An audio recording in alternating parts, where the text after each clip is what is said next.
नमस्कार। जैसा कि हम पिछले कुछ कालांशों से प्रिय प्रवास का अध्ययन कर रहे हैं और प्रिय प्रवास स्नातक प्रथम वर्ष के जो अभी सेमेस्टर परीक्षाएं हैं उसमें सामान्य हिंदी के पाठ्यक्रम में समावेशित है और उसी के तहत हम अध्ययन कर रहे हैं प्रिय प्रवास के गोवर्धन धारण प्रसंग का, जो कि प्रिय प्रवास के द्वादश सर्ग में से लिया गया है। और हम जानते हैं प्रिय प्रवास हरिओद की रचना है, जिन्हें अयोध्या सिंह उपाध्याय हरिओद जिनका पूरा नाम है। हरिओद की बात करें तो हरिओद द्विवेदी युगीन कविता में महत्वपूर्ण स्थान रखते हैं। प्रिय प्रवास, वैदेही वनवास और पारिजात इनके 3 महाकाव्य हैं और साथ ही चौखे चौपदे, चुभते चौपदे, ग्राम गीत और पद्य प्रसून जैसे इनके कविता संग्रह हैं। तो हरिओद का एक वैशिष्ट्य है कि इन्होंने अपने काव्य ग्रंथों में जो लोक सेवा की भावना है या धर्म में जो आस्था है, पुराने जो आदर्श हैं उनमें आस्था, साथ ही देश प्रेम और समाज सुधार के भाव हरिओद ने अपने कविताओं में व्यक्त किए हैं। तो इस दृष्टि से इन्हें मानवतावादी कहा जा सकता है। लोक सेवा की भावना और सांस्कृतिक आदर्श और समन्वयवादी आस्था के प्रतीक रहे हैं और यही हमें मानवतावादी दृष्टि जो है वो प्रिय प्रवास में भी देखने को मिलती है। प्रिय प्रवास की जो गोवर्धन धारण प्रसंग है, इसमें ये बताया गया है कि इंद्र के कोप से जो ब्रज प्रदेश अतिवृष्टि की चपेट में था अ, और प्रिय प्रवास में जो हरिओद है वो इसे प्राकृतिक घटना के अतिरिक्त कुछ नहीं मानते हैं। तो यहाँ पर इस प्राकृतिक आपदा में कृष्ण किस प्रकार एक लोक भूमि पर खड़े होकर लोगों का उद्धार करते हैं और उनकी रक्षा करते हुए नजर आते हैं, ये बताया है। अब तक के पदों में हम देख चुके हैं कि किस प्रकार सावन का महीना था और सावन के महीने में सारे जलाशय जो हैं वो जल से भर चुके थे और इसके पश्चात निशी वासर अर्थात दिन और रात लगातार मूसलाधार धारासार वर्षा ने वहाँ के जो छोटे छोटे गर्त थे उनको भी तालाबों में परिणत कर दिया और यदि कोई छोटा गड्ढा भी वहाँ था तो उसने भी तालाब का रूप धारण कर लिया था। इसी तरह जो रवि नंदिनी अर्थात यमुना वहाँ पर बह रही है वो भी जलधि तुल्य अर्थात सागर का रूप उसने भी धारण कर लिया था। अब इस स्थिति में सारे गोप और ग्वाल इकट्ठा होकर ब्रजाधीप के पास जाते हैं और राजा नंद के पास जब जाते हैं तो पहले से ही वो व्यथित और चिंतित दिखाई देते हैं और विपुल लोक समागत देखकर बढ़ गई उनकी यह व्यग्रता, तो वो और बेचैन हो जाते हैं। लेकिन वहीं उसी समय तड़ित सी कछनी कटी में कसे वहां पर कृष्ण दिखाई देते हैं और कृष्ण का मुखमंडल जो चिंतित जनता है वो किसी आशा के चलते उन्हें देखने लगती है और वहां पर जो कृष्ण हैं जिन्हें यहाँ पर ब्रज का आभूषण कहा गया है वो उन्हें ब्रजवासियों को जो पास ही गोवर्धन पर्वत है, चूंकि वो उनके नगर और गांव के पास भी है इसलिए वहां चलने की सलाह देते हैं और साथ ही ये कहते हैं कि वो अत्यंत ही सुंदर दरियों और वृहत कंदरों अर्थात छोटी और बड़ी गुफाओं से सुशोभित है, इसलिए गमन स्थल श्रेष्ठ है वही। इसलिए वो कहते हैं कि जाने योग्य श्रेष्ठ स्थान वही है, इसलिए हमें चलकर गोवर्धन की शरण में चलना चाहिए। तो आगे के पद में जब ये बात लोगों ने सुनी, वहाँ जन समुदाय ने सुनी तो वहाँ क्या प्रतिक्रिया हुई इसको कवि लिख रहे हैं कि सुन गिरा यह वारिद गात की। वारिद मेघ, वारिद का अर्थ है मेघ या बादल जो श्याम वर्ण का होता है, बरसाती बादल, और गात का अर्थ है शरीर। तो मेघ जैसा जिसका शरीर है घनश्याम इसीलिए कहा गया है उन्हें और कृष्ण के लिए ये प्रयुक्त हुआ है। गिरा का मतलब है बात, तो सुन गिरा यह वारिद गात की प्रथम तर्क वितर्क बड़ा हुआ। तो जो भी निर्णय कृष्ण ने सुनाया, जो सुझाव उन्होंने दिया, वो सुनकर पहले लोगों में तर्क और वितर्क, कुछ उसके पक्ष में आए, कुछ विपक्ष में, और फिर यही अवधारित हो गया, गिरि बिना अवलंब न अन्य है। और अंततः इस तर्क वितर्क के पश्चात एक निर्णय आया, और ये निर्णित हो गया कि गिरि बिना अर्थात गोवर्धन पर्वत के बिना और कोई अन्य सहारा नहीं है और कोई अन्य विकल्प नहीं है। पर विलोक तमिस्र प्रगाढ़ था, लेकिन अंधकार की तीव्रता को देखते हुए जो घने बादल छाए हुए थे और दिन में ही रात्रि का सा आभास हो रहा था, जो गहरा अंधेरा छाया हुआ था, तड़ितपात, साथ ही जो बिजली लगातार गिर रही थी, प्रभंजन भीमता, भीमता का अर्थ है भयावहता, अतिरेक। तो प्रभंजन अर्थात आंधी तूफान का जो अतिरेक था, मूसलाधार जो वर्षा हो रही थी, सलिल प्लावन वर्षण वारिका, तो जो धारासार, जो बहुत तेज वर्षा हो रही थी, विफलती बनती सब मंत्रणा, जो निर्णय किया गया था वो विफल वहां पर प्रतीत हो रहा था, क्योंकि गोवर्धन पर्वत की शरण में जाने के लिए भी एक लंबा रास्ता तय करना है, और अतिवृष्टि के कारण, इन सभी विपरीत परिस्थितियों के कारण वहां जाना लगभग अगम्य लग रहा था, अर्थात जहां आसानी से ना जाया जाए, अगम्य स्थान। तो यहाँ पर इन पदों में हम देखते हैं तो अतिवृष्टि की भयावहता का चित्रण है, अनुप्रास अलंकार का प्रयोग आप सर्वत्र देख सकते हैं, और साथ ही काव्यलिंग अलंकार, जहाँ कारण कार्य संबंध स्थापित करते हुए तर्क से सिद्ध किया जाता है, दूसरी पंक्ति में वहाँ काव्यलिंग अलंकार होता है, और तत्सम प्रधान शब्दावली हम देख सकते हैं। इसलिए फिर पंकज नेत्र ने यह सओज कहा जन वृंद से, वृंद का अर्थ है समूह, जन वृंद का अर्थ है लोगों के समूह, पंकज नेत्र, पंकज कमल का पर्यायवाची है, और कमल जैसे नेत्र अर्थात कृष्ण के लिए शब्द आया है।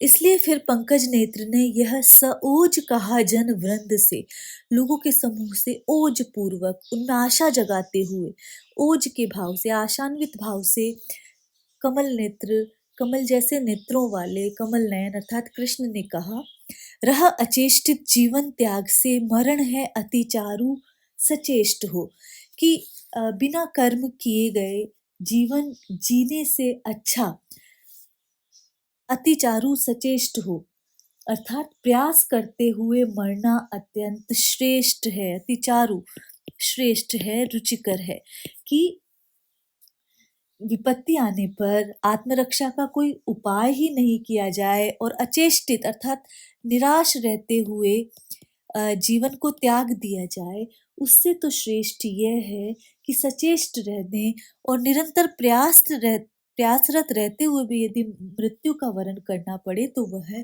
श्रेष्ठ है।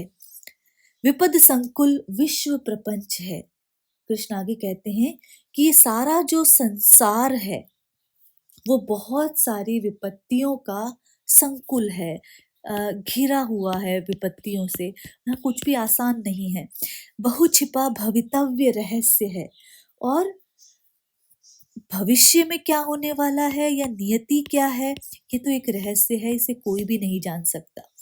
प्रतिघटी पल है भय प्राण का, और यहाँ पर प्रत्येक क्षण प्राणों को गंवाने का भय है, शिथिलता इस हेतु अश्रेय है, अर्थात प्राण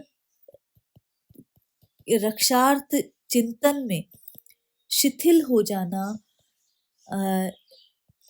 अश्रेय है, अशुभ है, ये बात यहाँ पर कहते हैं कि प्रयासहीन हो जाना अश्रेय है, अनुचित है, और इसमें अपना ही अहित है। तो यहाँ पर यह कृष्ण के माध्यम से कवि कह रहे हैं कि चूंकि हम जिस स्थिति में हैं वहां पर प्रत्येक क्षण हमारे लिए मृत्यु को और करीब लाने जैसा है, इसलिए अभी शिथिलता, अचेष्टित रहना, प्रयास रहित रहना अशुभ है, अश्रेय है, अहितकर है। तो इन पदों में भी हम देख रहे हैं अनुप्रास और काव्यलिंग अलंकारों का प्रयोग मिला है। आगे फिर कृष्ण यहाँ पर ओज के साथ अपनी बात कह रहे हैं और प्रबोधित कर रहे हैं जन वृंद को, जन समूह को, ताकि वो वहां जाने के लिए हिम्मत जुटा सके। विपद से वर वीर समान जो, वर शब्द बार बार आया है, वर का अर्थ है श्रेष्ठ, विपद का मतलब है विपत्ति, तो विपत्ति में श्रेष्ठ वीर के समान जो प्रवृत्त होता है, समर अर्थ समुद्यत हो सका। तो यहाँ पर कह रहे हैं विपत्ति में जो श्रेष्ठ वीर के समान युद्ध में प्रवृत्त हो जाता है और विपत्ति के विनाश हेतु प्रयासरत रहता है, विजय भूति उसे सब काल ही वरण है करती सुप्रसन्न हो। तो जो व्यक्ति सदैव उद्यमरत रहता है, सदैव प्रयासरत रहता है, सदैव कर्मरत रहता है, उसे ही हर हाल में, हर काल में, उसे ही सब काल में, हर काल में उसे ही विजय श्री भी प्राप्त होती है, अर्थात सफलता प्राप्त होती है। विजय भूति, विजय श्री का तात्पर्य यहाँ पर सफलता से है कि जो व्यक्ति सदैव काल का विचार किए बिना सदैव उद्यमी रहता है, प्रयासी रहता है, कर्मरत रहता है, उसे ही सदैव सफलता मिलती है। लेकिन इसके विपरीत जो आचरण करता है, पर विपत्ति विलोक, विलोक का तात्पर्य है देखकर, लेकिन विपत्ति को देखकर जो सशंकित होकर, जो शंकाग्रस्त हो जाता है कि मैं इस विपत्ति से बाहर आ पाऊंगा या नहीं, शंकाग्रस्त हो जाता है, शिथिल जो करता पग हस्त है, और शिथिल होकर, आशंकाग्रस्त होकर, शिथिल का तात्पर्य यहाँ पर आशंकाग्रस्त हो जाना, अपने आप को कम आंक लेना, पग हस्त है, पैर पीछे खींचना, तो कि इस कारण विपत्ति को देखकर जो सशंकित होकर अपने कदम पीछे खींच लेता है, ऐसा व्यक्ति क्या होता है, अवनी में अवमानित शीघ्र हो, वो इस धरती पर अपमानित होता है, और न केवल अपमानित होता है, कवल है बनता वह काल का, साथ ही वह काल का भी ग्रास बन जाता है।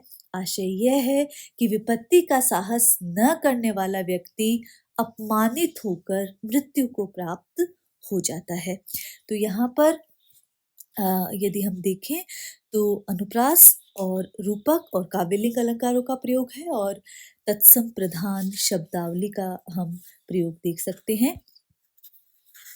आगे अपने इसी प्रबोधन को कृष्ण जारी रख रहे हैं, और उसी क्रम में वो कह रहे हैं, कब कहाँ न हुई प्रतिद्वंदिता जब उपस्थित संकट काल हो। तो यहाँ पर गोप जो कथा सुना रहे हैं, श्री कृष्ण के यशस्वी कार्यों का वर्णन बता रहे हैं उद्धव को, वो यहाँ कह रहे हैं कि कृष्ण आगे कहते हैं कि जब संकट या विपत्ति का अवसर आता है, तब उससे होड़ लेने या सामना करने की स्थिति कब और कहाँ नहीं आई, अर्थात उस समय हर व्यक्ति उससे टकराना चाहता है, उससे जीत जाना चाहता है। उचित यत्न सधैर्य विधेय है उस घड़ी सब मानव मात्र को, लेकिन उस विपत्ति काल में धैर्य पूर्वक उचित यत्न करना चाहिए। धैर्य पूर्वक उचित यत्न, उचित प्रयत्न नितांत अपेक्षित है प्रत्येक मानव मात्र को, और ये प्रत्येक मानव मात्र का आवश्यक कर्तव्य भी है कि वो विपत्ति के समय धैर्य पूर्वक आचरण करके निर्णय ले। सुफल जो मिलता इस काल है, सफल समझना न उसे लघु चाहिए, बहुत है पर संकट स्रोत में, सहस में जन जो शत भी बचे। सहस का तात्पर्य सहस्र से बना है, और सहस्र का अर्थ है हजार, शत का अर्थ है 100। तो सुफल इस तरह जो प्रयास जो करता है विपत्ति के समय भी, विपरीत परिस्थितियों में भी, उसमें जो सुफल मिलता है, जो सफलता मिलता है, उसे अल्प या छोटा परिणाम नहीं समझना चाहिए। विपत्ति के समय में यदि हम देखें तो जो संकट के स्रोत के अनेक कारण होते हैं, लेकिन उस संकट में यदि हजारों में से 100 लोगों को भी बचा सकें, उसमें 100 लोग भी आत्मरक्षा कर सकें और संकट का सामना करने से बचें, तो वे सफल ही माने जाते हैं, और वो बहुत बड़ी उपलब्धि मानी जाती है। तो यहाँ पर कवि जो सांसारिक जीवन है उसकी शाश्वतता की बात कर रहे हैं कि जो मानव सभ्यता है वो निरंतर संकटों का सामना करके ही आगे बढ़ी है। कृष्ण का प्रबोधन जारी है और वो आगे कह रहे हैं, इसलिए तज निंद विमूढ़ता। तज का अर्थ है त्याग कर। जो निंदनीय विमूढ़ता है, आलस्य है या कर्महीनता है, उसे त्याग देना चाहिए। उठ पड़ो सब लोग सयत्न हो। और वो प्रत्येक जन को कह रहे हैं, प्रयत्न पूर्वक सब उठ खड़े होइए और गोवर्धन पर्वत की ओर सभी प्रस्थान कीजिए। इस महाभय संकुल काल में बहु सहायक जान ब्रजेश को। और ये जो अत्यंत भयानक, जो दारुण काल है, जो विपत्ति का समय है, जो भयभीत कर देने वाला समय है, इसमें ब्रज के राजा को अपना हितु जानकर, अपना सहायक जानकर, अपना शुभेच्छु जानकर सब गोवर्धन की ओर प्रस्थान करने को उद्यत हो जाएं। सुन सओज, ओज के साथ वाला और सुंदर भाषण श्याम का सुनकर बहु प्रबोधित हो जनमंडली। जो वहां लोग थे वो प्रबोधित हो गए, वो ऊर्जस्वित अपने आप को महसूस करने लगे। ग्रह गई पढ़ मंत्र प्रयत्न का, लग गई गिरी और प्रयाण में। और वो जन समुदाय जो है वो प्रयत्न का मंत्र कृष्ण से पढ़कर सभी लोग अपने अपने घर गए और फिर गिरी गोवर्धन पर्वत की ओर प्रयाण करने के लिए, प्रस्थान करने की तैयारी में सभी अपने घर जाकर जुट गए। तो अनुप्रास और काव्यलिंग का प्रयोग यहाँ पर भी है। और कृष्ण का जो प्रेरक और आदर्श व्यक्तित्व जो जिनकी व्याख्या पुराणों में भी है, उसकी बात यहाँ पर की गई है। अब यहाँ पर लोग तो अपने अपने घर चले गए, लेकिन फिर कृष्ण ने वहां पर क्या तैयारी की। बहु चुने दृढ़ वीर सुसाहसी, सबल गोप लिए बलवीर भी, समुचित स्थल में करने लगे सकल की उपयुक्त सहायता। कृष्ण ने भी वहां पर बहुत से जो जनता थी उसमें से बहुत से वीर और साहसी युवक, जो युवा थे, उनका चुनाव किया। जो बलवान गोप थे उनका चुनाव किया और उन्हें अपने साथ लिया। बलवीर, बल में जो वीर है, श्रेष्ठ है, अर्थात कृष्ण के लिए ये विशेषण प्रयोग में लिया गया है। समुचित स्थल में करने लगे सकल की उपयुक्त सहायता। तो कवि यहाँ पर कह रहे हैं कि उस समय बहुत से वीर और बलशाली ग्वालों को अपने साथ लेकर कृष्ण भी आवश्यक स्थानों पर पहुंचकर सकल अर्थात सभी जन समुदाय की वो यथेष्ट सहायता, जनता का हर तरह से वहां पर सहयोग वो करने लगे। सलिल प्लावन से अब थे बचे, लघु बड़े बहु उन्नत पंथ जो, सब उन्हीं पर हो ससतर्कता। सतर्कता, सतर्कता के साथ गमन थे करते गिरी अंक में। अंक का अर्थ है गोद, गोवर्धन पर्वत की ओर। तो अतिवृष्टि के कारण प्राय सारे मार्ग जलमग्न हो गए थे। सलिल प्लावन, अतिवृष्टि। तो अतिवृष्टि के बावजूद जो कुछ रास्ते वहां पर छोटे और बड़े बचे थे जिन पर चला जा सकता था, उन्हीं पर सभी सावधानी के साथ चलते हुए गोवर्धन पर्वत की शरण में, कृष्ण की देखरेख में सारा ब्रज वहां पर पहुंच रहा था। तो कृष्ण का जो लोक सेवक रूप है वो इन पदों में बताने की चेष्टा अयोध्या सिंह उपाध्याय हरिओद कर रहे हैं। यदि ब्रजाधीप के प्रिय लाडिले पतित का कर थे गहते कहीं, उदक में घुस तो करते रहे वह कहीं जल बाहर मग्न को। उदक का अर्थ है जल, पहले भी ये शब्द आया है। पतित का अर्थ है गिरना। ब्रजाधीप, ब्रज के राजा के प्रिय लाडले अर्थात नंद के पुत्र जो कृष्ण हैं, यदि उनकी जनता उनका हाथ छुड़ाकर कहीं पर गिर जाती थी या कोई व्यक्ति वहां पर गिर जाता था, तो उदक में घुस तो करते रहे वह कहीं जल माहर मग्न को। तो कृष्ण उस व्यक्ति में उस व्यक्ति को, पानी के वेग में गिरे हुए व्यक्ति को वो हाथ का सहारा देकर उठाते थे। और यदि कोई जल प्रहार में डूबने लग जाता था तो वो स्वयं उदक में घुसकर उसे बाहर निकालने का प्रयत्न करते थे। सॉरी, पहुँचते बहुधा उस भाग में, बहुधा का तात्पर्य है अक्सर। प्राय वो अ, उस गोवर्धन पर्वत के उस भाग में पहुँचते बहु अकिंचन थे रहते जहाँ, जहाँ पर बहुत सारे गरीब असहाय व्यक्ति रहते थे।